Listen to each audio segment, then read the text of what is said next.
Go.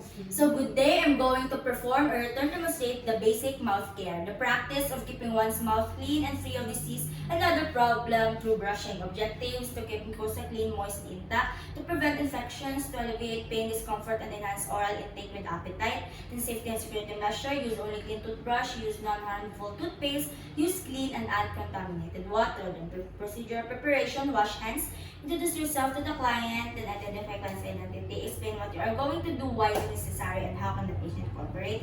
Gather the necessary equipment, then provide privacy. So equipment, toothbrush, toothpaste, disposable gloves, cup, water, dental floss, basin, and a towel. So, assuming na nag-wash na kong hands, so I'm going to introduce myself to the client. So, mayang hapon ma'am, mayang gabi. Ako dahil si tamang student nurse ni Mukaron, si Hyres din Alturas from Bukidnon State University, College of Nursing. So, ang akong munang procedure sa inyo ma'am is mag-toothbrush ta para ma-clean ang inyong teeth and ma-avoid ang mga cavities or mawala ang tooth siya totally. Not totally, pero malasa. So, pwede mo na ako may bawang yung name ma'am? Halapin. So, and provide privacy. Step 1, assess the extent of client's self-care abilities, the client's usual mouth care practices, inspect lips, gums, oral mucosa, and count for deviations from normal, for presence of oral problems such as tooth caries, halitosis, gingivitis, or loose or broken teeth, then the client for bridge work or dentures. Rationale to prevent plaque build-up causing gum disease and tooth decay. So, ma'am, kaya natin mag-toothbrush? Kaya natin mag-toothbrush? Pag mag-toothbrush ka, ma'am, mag-mouthwash ka, mag-dental floss, or mouthwash. Thank you. So, I'm going to inspect sa inyong teeth. So, using the disposable gloves,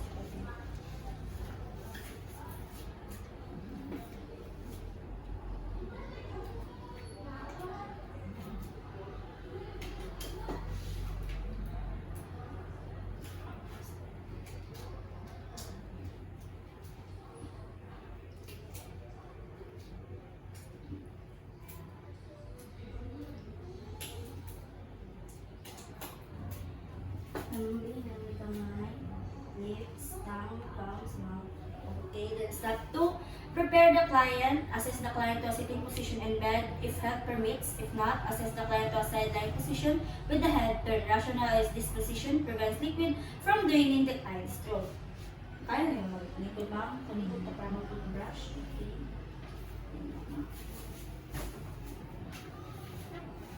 Then prepare the equipments. Place the towel under the client's chin. Put on the disposable gloves. Moisten the bristle of the toothbrush with tepid water and apply the dentifrice to the toothbrush. Then use a soft toothbrush and the client's choice of dentifrice. For the client who must remain in bed, place or hold the curved basin under the client's chin, fitting the small curve around chin or neck. Then inspect the mouth and teeth.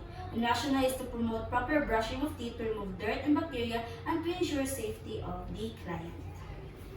So, place the towel, then put on gloves.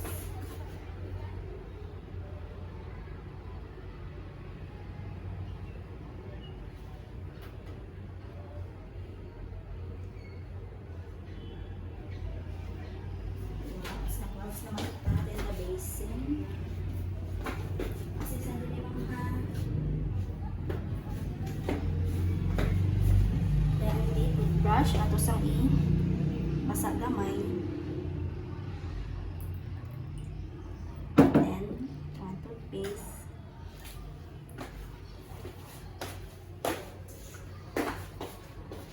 Then, step 4, brush the teeth. Hand the toothbrush to the client or brush the client's teeth as follows. Hold the brush against the teeth with the bristles at a 45 degrees angle. The tips of the outer bristles should rest against the penetrate under the gingival sulcus. Move the bristles up and down, then using a vibrating or dripping motion from the sulcus to the crown of the teeth. Repeat until all outer and inner surfaces of the teeth and sulci of the gums are clean. Then clean the breathing surfaces by moving the brush back and forth over them in short strokes. Then brush the tongue gently with the toothbrush. Rationale is to proper clean mouth. Toothbrush na ito mga up and down.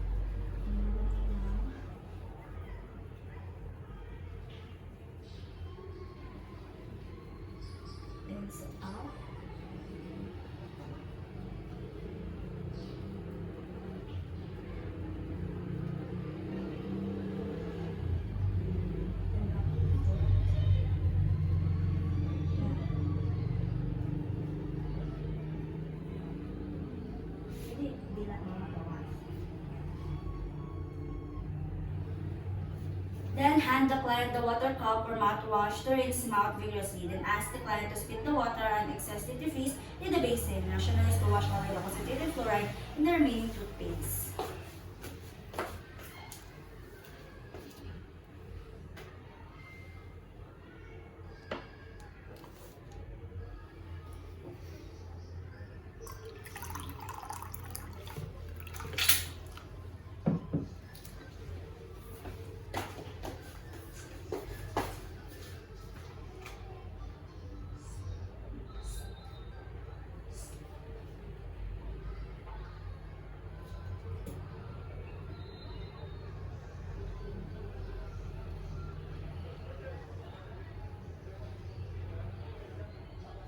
Okay, ma'am. Sige, pangas mo.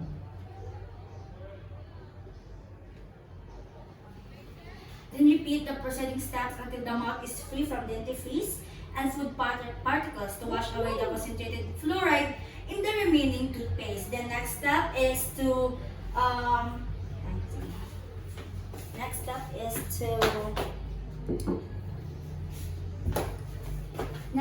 remove the curved basin. So I'm going to remove the basin and help the client.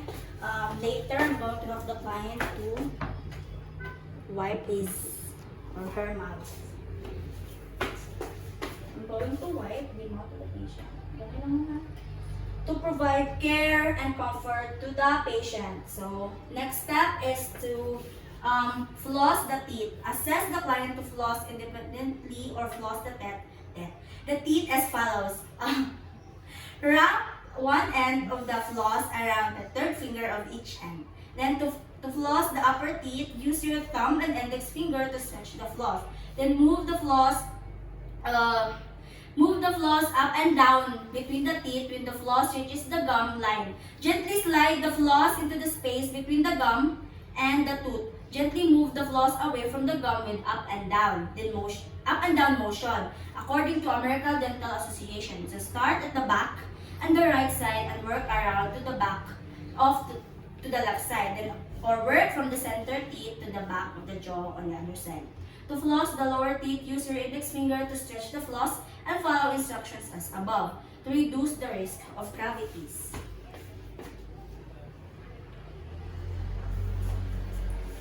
Kaya, hindi mo mag-floss, ma'am? Hindi.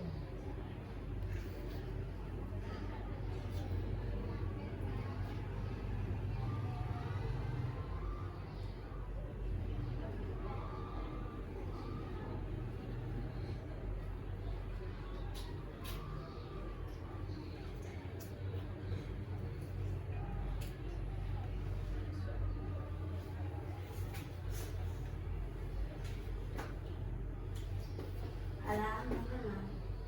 Mag-floss na lang ka.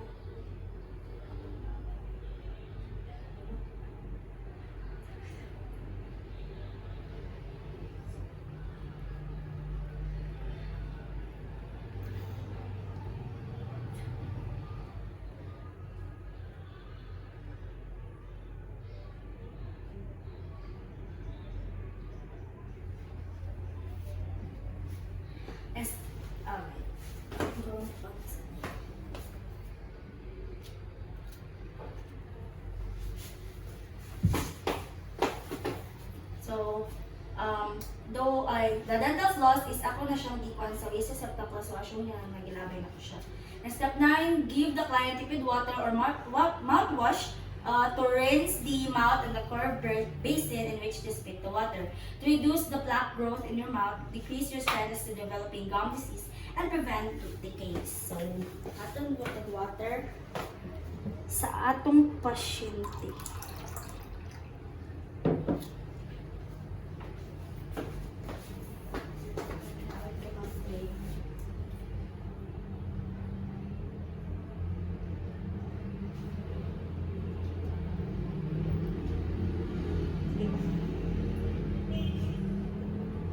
Sige lang. I'll try the one later. Okay. Then, gusto nyo ibalik. Dahil gusto nyo mag-wipe sa mouth. Then, assess the client in wiping the mouth to provide care for the patient. So,